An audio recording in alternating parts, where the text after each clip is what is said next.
সুন্দর করে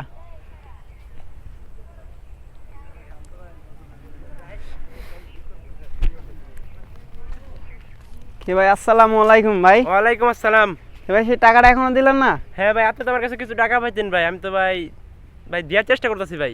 কি দেওয়ার চেষ্টা করতেছেন বুঝলাম না। আজকে 3 মাস হয়ে গেল এখনো টাকা দেন না, কোন চেষ্টা করতেছেন কেমন এটা? হ্যাঁ ভাই, আমি দেখতেছি ভাই টাকাটা কিভাবে আপনার দেওয়া যায়। আমি না ভাই এখন আমার সমস্যা আছে, এখন আমার টাকাটা লাগবো, এখন আমার টাকাটা দিয়ে দেন ভাই। সমস্যা তো ভাই আমারও ভাই একটু আছে ভাই, এজন্য ভাই আমি টাকাটা দিতে পারতেছি না। না ভাই সমস্যা আপনার কাছে যখনই আমি চাইতে যাই তখনই কোন সমস্যা।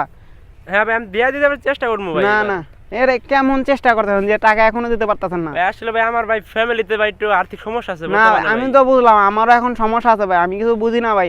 আমার টাকাটা আমার এখনো সদ্য দিতে হইব। সমস্যাটা না থাকলে আমি টাকাটা দিয়ে দেওয়ার চেষ্টা করতাম আপনার ভাই। না ভাই আমি এটা মানতে পারতেছি না ভাই। আপনি কয় মাস, আপনি আমার 1 মাস কইছেন, আপনি আমার 1 মাস কয়ার টাকাটা নিছেন, সেই টাকাটা এখন বন্ধ দিতেছেন না। সেখানে 3 মাস হয়ে গেল এখন বন্ধ সেই টাকাটা। ভাই এবার আমি আমার ভাইয়ের কসম করে কই দিলাম ভাই টাকাটা আপনি দিয়ে দিন ভাই। না এটা কেমন ভাই? আমি ভাই আমার মায়ের কসম করে কইলাম ভাই, আমার টাকাটা দিলে এবার না পাই কোনো একটা সমস্যা কিন্তু হইব ভাই, আমি কই রাখলাম ভাই। চেষ্টা করুন আপনার টাকাটা দেওয়ার। না ওয়ালাইকুম আসসালাম ভাই। দেখেন ভাই আমার সেই টাকাটা নিছে, এই অফিসে ডিউটি করে আমি তারা 10 তারিখে টাকাটা আইনা দিয়েছি 5,000 টাকা। সে বলছিল তার সমস্যা, সেইটার উপর মায়া করে তার আমি 5,000 টাকা দিয়েছি। কিন্তু সেই টাকাটা না আমার লগে যে রকম গাফুলিতি করতেছে, 3 মাস হয়ে গেছে এখন পর্যন্ত সে আমার টাকা দেয় না। ভাই আমি ভাই তার টাকাটা আমি তাতে নিছি, কিন্তু আমি চেষ্টা করছি তার টাকাটা সে কেমন চেষ্টা করতেছে ভাই? ভাই এতদিন হয়ে গেল একবার থাকেন আপনারা, টাকাটা এত ঘুরাইতেছেন। আসলে ভাই আমার পরিবারে একটু আর্থিক সমস্যা আছে ভাই, এজন্য আমি টাকাটা ভাই দিতে পারতাছি না। আমার একটু সমস্যা হয়ে যাইতেছে তার হ্যাঁ কি রকম ভাই? যখনই টাকা দিতে তখনই কয় সমস্যা সমস্যা ভাই। হ্যাঁ কি বুঝলাম না কিছু, 3 মাস হয়ে গেছে এখন মন্দিরে কয় সমস্যা, এখনো টাকাটা দেয়। এবার ভাই আমি বলে দিছি ভাই আমার ভাইয়ের কসম কইরা ভাই যে আমি তার টাকাটা দিয়ে দিমু। হ্যাঁ ভাই এই তো একটা ভাই কসম যে কাটলেন, এটা তো ভাই কসম কাটার কোনো সিস্টেমই হইলো না। কেন ভাই? যে ভাইয়ের কসম, এটা কেমন কসম ভাই? কসম তো একমাত্র আল্লাহর। তাহলে ভাই তো কারো কসম হইব না ভাই। তাহলে ভাই এত বড় বড় নায়কটা যে ভাই যেই কসম করে মায়ের কসম বাপের কসম আর কি ভাই ভুল করে? তাহলে তারা তো অবশ্যই ভুল করে, তারা তো আসেই ভুল পথে, তারা তো সঠিক পথে নাই, ইসলামের পথে নাই। ইসলাম বলছে তো তোমরা দিনের পথে চলো, সেই দিনের পথে চলতেছে। এটা ভাই ঠিক কথা ভাই। এক হলো আপনি আরেকজনের টাকা পায়, আপনি ওয়াদা দিয়ে ওয়াদা রাখতে পারেন না। দ্বিতীয় হলো আপনি আপনার ভাইয়ের কসম কাটলেন, এটা তো শিরিক করলেন। এটা তো ঠিক না, আপনি মুসলিম হিসাবে এগুলা জানা উচিত ছিল। যে ভাই শিরিক করে সে মুসলিম থাকে না, তার ইমান পুরোপুরি চলে যায়।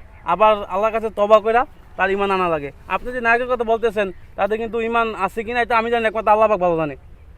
তারা খারাপ করে, এগুলো তো মানুষের খারাপ শিক্ষা দিতেছে তারা। আজ তাদের কাছ থেকে দেখেই মানুষ ভুল পথে চলতেছে, কত ধরনের স্টাইল করতেছে, এগুলো সব নায়কদের কাছ থেকে দেখা। তারা এটা তো গুনাহ শিক্ষা দিতেছে, তাদেরকে ফলো করলে তো আপনি হইলো না। আপনি মুসলমান, ফলো করার জন্য আমাদেরকে আল্লাহ আমাদের রাসূল সাল্লাল্লাহু আলাইহি সাল্লামকে দিয়েছে, তাকে ফলো করেন। তিনি তো কখনো কসম কাটা শিখায় না আমাদেরকে। এবং তার উত্তরসূরি আছে পৃথিবীতে, বড় বড় আলেমরা আছে, তাদের ফলো করেন। একজন আলেমের ফলো করেন, একজন নায়কের ফলো করবেন কেন? জি ভাই আমি আমার ভুলটা বুঝতে পারছি ভাই। তাদের ফলো করা গুনাহ। টাকাটা পান, নির্ধারিত একটা ডেট দেন, এক ডেটে টাকাটা লেনদেন করেন, এটা তো একজন মুমিনের কাজ। আচ্ছা ভাই আমি 3 মাস ধরে বুঝতে পারছি ভাই। আমি আপনার ভাই সামনের সপ্তাহে ভাই টাকাটা দিয়ে দিমু ভাই। সামনের সপ্তাহে কত তারিখ পরে? ইনশাআল্লাহ ভাই সামনের সপ্তাহে কিন্তু 12 তারিখ পড়তেছে ভাই। আমি কিছু জানি না, 12 তারিখে আমার টাকাটা দিতেই হইব। ঠিক আছে ভাই ইনশাআল্লাহ 12 তারিখের ভিতরে দিতে চেষ্টা করব ভাই। আর আমি সেই টাকাটা বাসায় না দেই, আপনারা দিছি। পাড়াবসী হচ্ছে সবার সবচেয়ে আপন। জি ভাই, যদি পাড়াবসীর সাথে এইভাবে কথা লেনদেন ঠিক না থাকে, নেক্সট টাইম তো পাবেন না। ঠিক আছে ভাই আমার ভুলটা বুঝতে পারছি ভাই। আর ভাই আপনাদের ধন্যবাদ ভাই। আমি আপনাদের ইনশাআল্লাহ 12 তারিখে ভাই টাকাটা দিয়ে দিমু ভাই।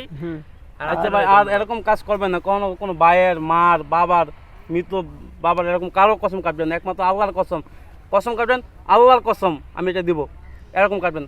অন্য কারো কসম পৃথিবীর মাকলুবের কসম কাটলে এটা শিরক হয়ে যায়, আল্লাহ এটা নারাজ হয়ে যায়। আমি বুঝতে পারছি। ঈমান আনা সহজ, কিন্তু ঈমান আনা কঠিন, ভাঙা অনেক সহজ। ঠিক আছে ভাই, আনতে অনেক কষ্ট, অনেক কিছু মানা লাগে, কিন্তু যাইতে এই যে ভাইয়ের কসম ঈমান নাই, বাবার কসম ঈমান নাই, মার কসম ঈমান নাই, ওই অনেক ইয়াতে আছে, ঈমান হারায় যাবেন ভাই। এই জন্য যত দ্রুত পারেন, যদি ভুল হয়ে থাকে আল্লাহর কাছে তওবা করে ঈমান ফিরিয়ে নিয়ে আসেন। ঠিক আছে ভাই আমি ভুল বুঝতে পারছি। ঠিক আছে ভাই, সামনের তারিখে ডেট মতে টাকাটা দিয়ে দেন। আসসালামু আলাইকুম। পাড়াবসী তো মনে করেন জন্য।